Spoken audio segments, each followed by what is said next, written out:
Hello, my dear students. How are you all? So, today we are going to continue our chapter 11 Force and Pressure. Okay, and today's topic is types of forces. मैंने आपको force explain किया था अपनी last video जो आपकी है वो force के बारे में है. तो जिन स्टूडेंट ने फोर्स टॉपिक अभी तक अच्छे से नहीं वीडियो को देखा है वो एक बार दोबारा फोर्स वाली वीडियो को देख लेना. ओके अगर आपको फोर्स का पता है तभी आप टाइप ऑफ फोर्सेस को अंडरस्टैंड कर पाओगे. Okay now the type of forces. आपने किसी भी ऑब्जेक्ट पे फोर्स अप्लाई किया. ओके तो बेस्ड ऑन द इंटरेक्शन कि जो इंटरेक्शन है वो किस तरह से है, क्योंकि एक ऑब्जेक्ट दूसरे ऑब्जेक्ट पे फोर्स लगा रहा है. जैसे मैं अगर इस वॉल को प्रेस करने की कोशिश करती हूँ देन तो मैंने वॉल को टच किया है अपने हैंड से और फिर मैं उसे पुश करने की कोशिश कर रही हूँ. तो इसमें क्या है, एक इंटरेक्शन है और फिजिकल इंटरेक्शन इन्वॉल्व है. Okay so based on the interaction कि दो ऑब्जेक्ट का आपस में इंटरेक्शन कैसा है, फिजिकल इंटरेक्शन है या नहीं है, या बेस्ड ऑन द प्रेजेंस और the absence of the interaction there are the two types of force. दो तरह की फोर्स है. और कौन सी फोर्स है? First contact forces, second non contact forces. अब बात आती है कि कॉन्टैक्ट फोर्सेस जो होती हैं वो कौन सी होती हैं. कॉन्टैक्ट फोर्सेस कौन सी होती हैं? जैसे कि नाम से ही पता चल रहा है कॉन्टैक्ट. अगर दो ऑब्जेक्ट का दो ऑब्जेक्ट जो एक ऑब्जेक्ट दूसरे पे फोर्स अप्लाई कर रहा है वो उसके साथ फिजिकल कॉन्टैक्ट है दोनों का एक दूसरे के साथ, तो वो होती है कॉन्टैक्ट फोर्सेस. ओके स्टूडेंट, कि एक ऑब्जेक्ट जो फोर्स अप्लाई कर रहा है और जो दूसरा ऑब्जेक्ट है जिस पे फोर्स लग रही है, अगर उन दोनों में कॉन्टैक्ट है तो वो होती है कॉन्टैक्ट फोर्सेस.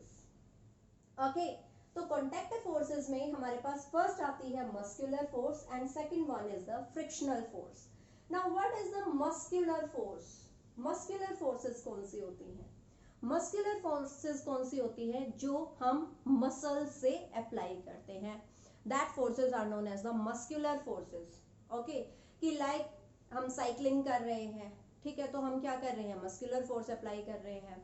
ओके अगर हमने किसी भी बॉल को हिट किया है तो हमने मस्कुलर फोर्स अप्लाई की है. अगर मैं वॉल को पुश करने की कोशिश कर रही हूँ तो मैं मस्कुलर फोर्स अप्लाई कर रही हूँ. If I want to open the door then I have to touch that door. तो दोनों के बीच में डोर का और मेरा कॉन्टैक्ट है आपस में, तो ये कॉन्टैक्ट फोर्स है. और कॉन्टैक्ट फोर्स में से कौन सी फोर्स है? मस्कुलर फोर्स है, क्योंकि मैंने मस्कुलर फोर्स अप्लाई की है डोर को ओपन करने के लिए. Because if I want to open the door then either I have to push it or I have to pull it. Okay और pushing में और pulling में दोनों ही cases में I have to touch the door. Okay students, so ये clear है कि contact forces में दोनों object का आपस में contact होना जरूरी है.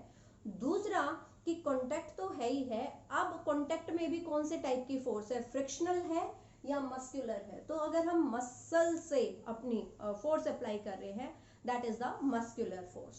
Okay तो आपको अगर contact forces अगर एग्जाम में क्वेश्चन पुट किया जाता है कि डिफाइन द कॉन्टैक्ट फोर्सेस, तो आप कॉन्टैक्ट फोर्सेस की डेफिनेशन दोगे.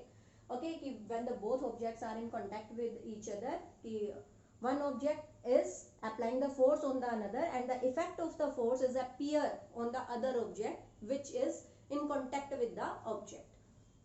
फिर आप इसके एग्जांपल दोगे muscular force, frictional force. Okay तो मस्कुलर फोर्स में जो हम मसल से अप्लाई करते हैं उसमें आप एग्जांपल दे सकते हो opening the door, okay kicking the football और साइकिलिंग. तो ये सारी की सारी मस्कुलर फोर्स है. Now second one is the frictional force. Frictional force कौन सी होती है?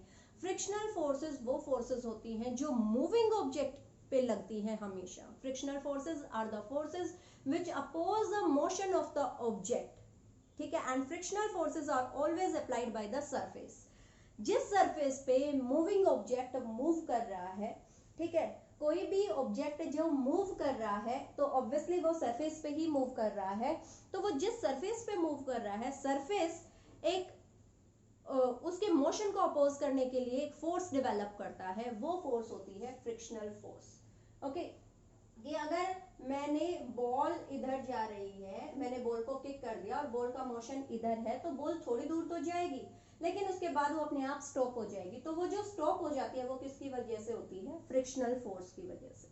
हम वॉक कर पाते हैं, फ्रिक्शनल फोर्स की वजह से कर पाते हैं. मैं बोर्ड पे अगर पेन से लिख रही हूँ तो वो मैं फ्रिक्शनल फोर्स की वजह से लिख पा रही हूँ, अदरवाइज तो ये ऐसे कर करके आगे आगे स्लिप ही होता चला जाता।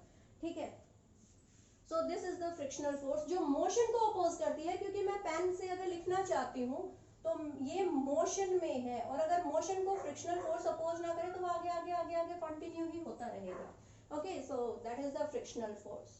So this is all about the contact forces. Now second type is the non contact forces. Non contact मतलब जो दो ऑब्जेक्ट हैं, एक जो फोर्स अप्लाई कर रहा है, दूसरा जिस पे फोर्स का इफेक्ट आ रहा है, वो एक दूसरे के साथ कांटेक्ट में नहीं है। तो उनमें फिजिकल अगर कांटेक्ट नहीं है, अगर दोनों ही ऑब्जेक्ट में, then that forces are known as the non contact forces. तो इसमें आ जाता है आपका example gravitational force, magnetic force and electrostatic force.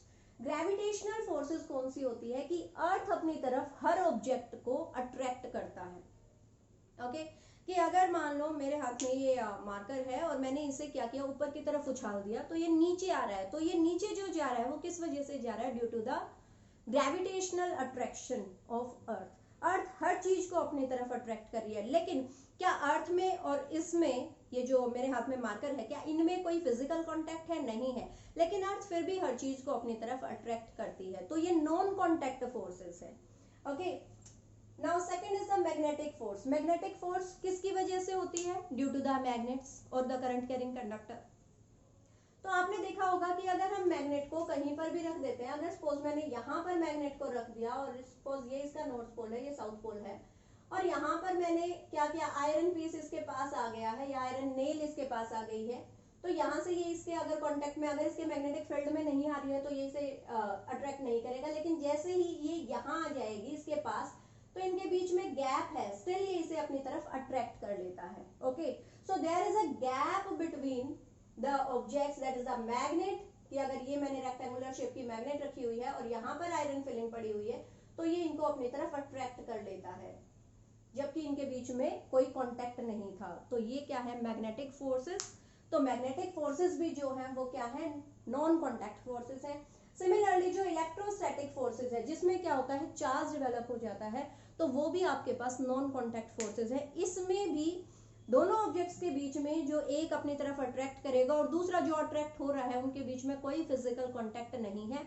Like अगर आपके पास ड्राई हेयर है, अगर आपकी ड्राई हेयर है, आपने ऑयल नहीं कर रखा और आप कॉम्ब को हेयर के साथ रब करते हो अच्छे से, ठीक है, तब तो कांटेक्ट हुआ है, बट आपने रबिंग की है।